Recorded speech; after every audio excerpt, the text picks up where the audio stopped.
ಶುಭ ಮಧ್ಯಾಹ್ನ ಮಕ್ಕಳೇ. ಹಿಂದಿನ ತರಗತಿಯಲ್ಲಿ ನಾವು ಪ್ರವಾಹದ ಬಗ್ಗೆ ಅರ್ಥ ಮತ್ತೆ ದುಷ್ಪರಿಣಾಮಗಳನ್ನ ನೋಡಿದ್ವಿ. ಹಾಗಾದ್ರೆ ನಾನು ಕೆಲವು ಕ್ವಶನ್ ಕೇಳ್ತೀನಿ, ಹಿಂದಿನ ತರಗತಿ ಆಧಾರದ ಮೇಲೆ ಕೇಳ್ತೀನಿ. ಹಾಗಾದ್ರೆ ಪ್ರವಾಹ ಅಂದ್ರೆ ಏನು ಮಕ್ಕಳೇ?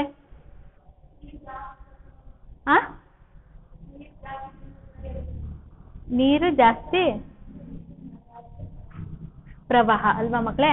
ಹಾಗಾದ್ರೆ ಪ್ರವಾಹ ಅಂದ್ರೆ ಏನು ಅಂತ ನಾನು ಬರಿತೀನಿ.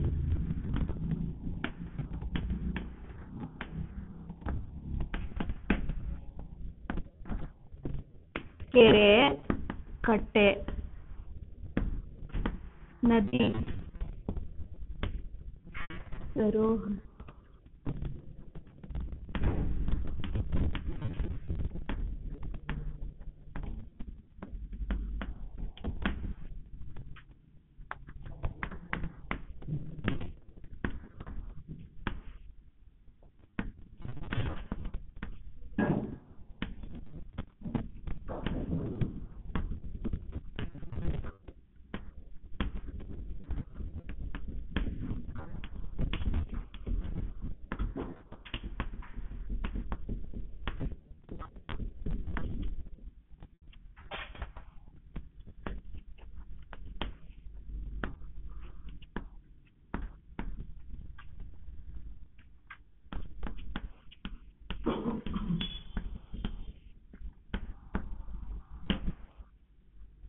ಪ್ರವಾಹ ಅಂತಂದ್ರೆ ಮಕ್ಕಳೇ ಕೆರೆ, ಕಟ್ಟೆ ಆಗಿರ್ಬೋದು, ನದಿ ಆಗಿರ್ಬೋದು, ಸಾಗರ ಆಗಿರ್ಬೋದು, ಸರೋವರ ಆಗಿರ್ಬೋದು, ನಿರ್ದಿಷ್ಟ ಪ್ರಮಾಣಕ್ಕಿಂತ ಅತಿ ಹೆಚ್ಚು ಪ್ರಮಾಣ ನೀರು ತುಂಬಿ ಒಂದು ನಿರ್ದಿಷ್ಟ ಭೂ ಪ್ರದೇಶಕ್ಕೆ ಬಂದು ಆ ಭೂ ಪ್ರದೇಶವನ್ನು ಮುಳುಗಿಸಿದ್ರೆ ಅದಕ್ಕೆ ನಾವು ಪ್ರವಾಹ ಅಂತ ಕರಿತೀವಿ ಮಕ್ಕಳೇ. ಹಾಗಾದ್ರೆ ಪ್ರವಾಹದಿಂದ ಆಗುವ ದುಷ್ಪರಿಣಾಮಗಳು ಯಾವ್ದ್ಯಾವ್ದು ಅಂತ ಹೇಳ್ತೀರಾ? ಪ್ರವಾಹದಿಂದ ಆಗುವ ದುಷ್ಪರಿಣಾಮಗಳು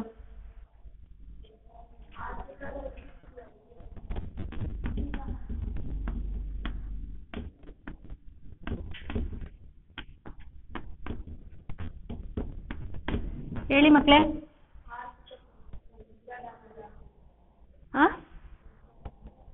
ಜೋರಾಗಿ ಹೇಳಿ.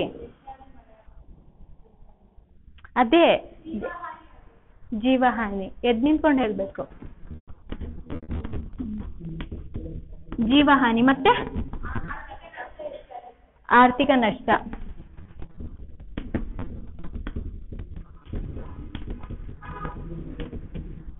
ಮತ್ತೆ ಮಕ್ಕಳೇ ಜೀವ ಸಂಕುಲ,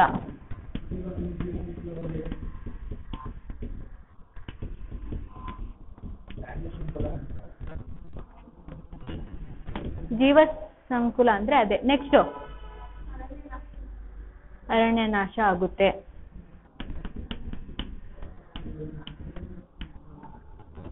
ಮತ್ತೆ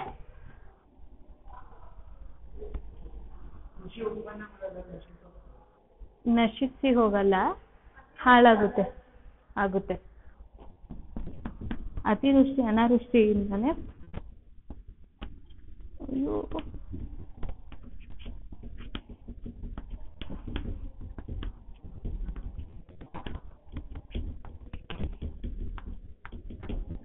ಓಕೆ ಮಕ್ಕಳೇ. ಹಾಗಾದ್ರೆ ಪ್ರವಾಹದಿಂದ ಪ್ರಯೋಜನಗಳು ಆಗುತ್ತೆ ಅಂತ ಹೇಳ್ತಾರೆ, ಹೌದಾ? ನಿಮಗೆ ಗೊತ್ತಿದೆಯಾ ಪ್ರಯೋಜನಗಳು? ಪ್ರವಾಹದಿಂದ ಪ್ರಯೋಜನಗಳು ಕೂಡ ಆಗುತ್ತೆ ಅಂತ ಹೇಳ್ತಾರೆ, ನಿಮಗೆ ಗೊತ್ತಾ? ಪರಿಸರ ಸಮತೋಲನನಾ? ಇದನ್ನ ಬರ್ಕೊಂಡ್ರ ಮಕ್ಕಳೇ? ಅಳ್ಸನಾ?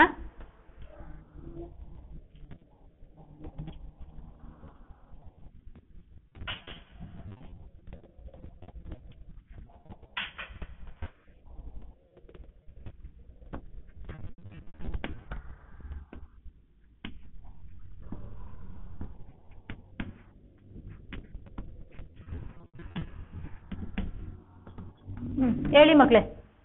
ಪ್ರವಾಹದಿಂದ ಆಗುವ ಅನುಕೂಲಗಳು ಗೊತ್ತಾಗ್ತಿಲ್ಲ. ಶುಷ್ಕ ಭೂಮಿ ಇರುತ್ತೆ ನೋಡಿ, ಅಂದ್ರೆ ಒಣಗಿರೋ ಬರಡಾಗಿರೋ ಭೂಮಿಗೆ ನೀರು ಬಂದಾಗ ಅದು ಶೇಖರಣೆ ಮಾಡೋದು ಶುಷ್ಕ ಭೂಮಿ.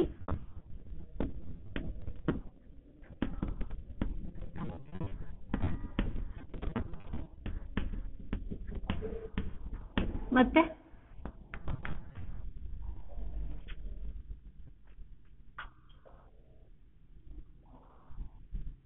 ಕೆರೆ ಕಟ್ಟೆಯಲ್ಲಿ ನೀರಿಲ್ಲದೆ ಇರುವಾಗ ಸಂದರ್ಭದಲ್ಲಿ ನೀರು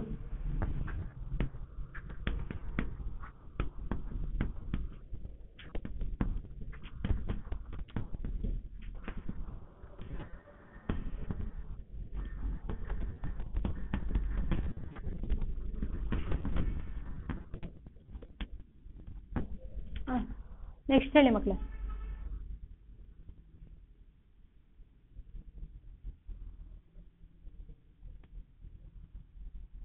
ಅಂತರ್ಜಲಕ್ಕೆ ಸಹಾಯವಾಗುತ್ತೆ.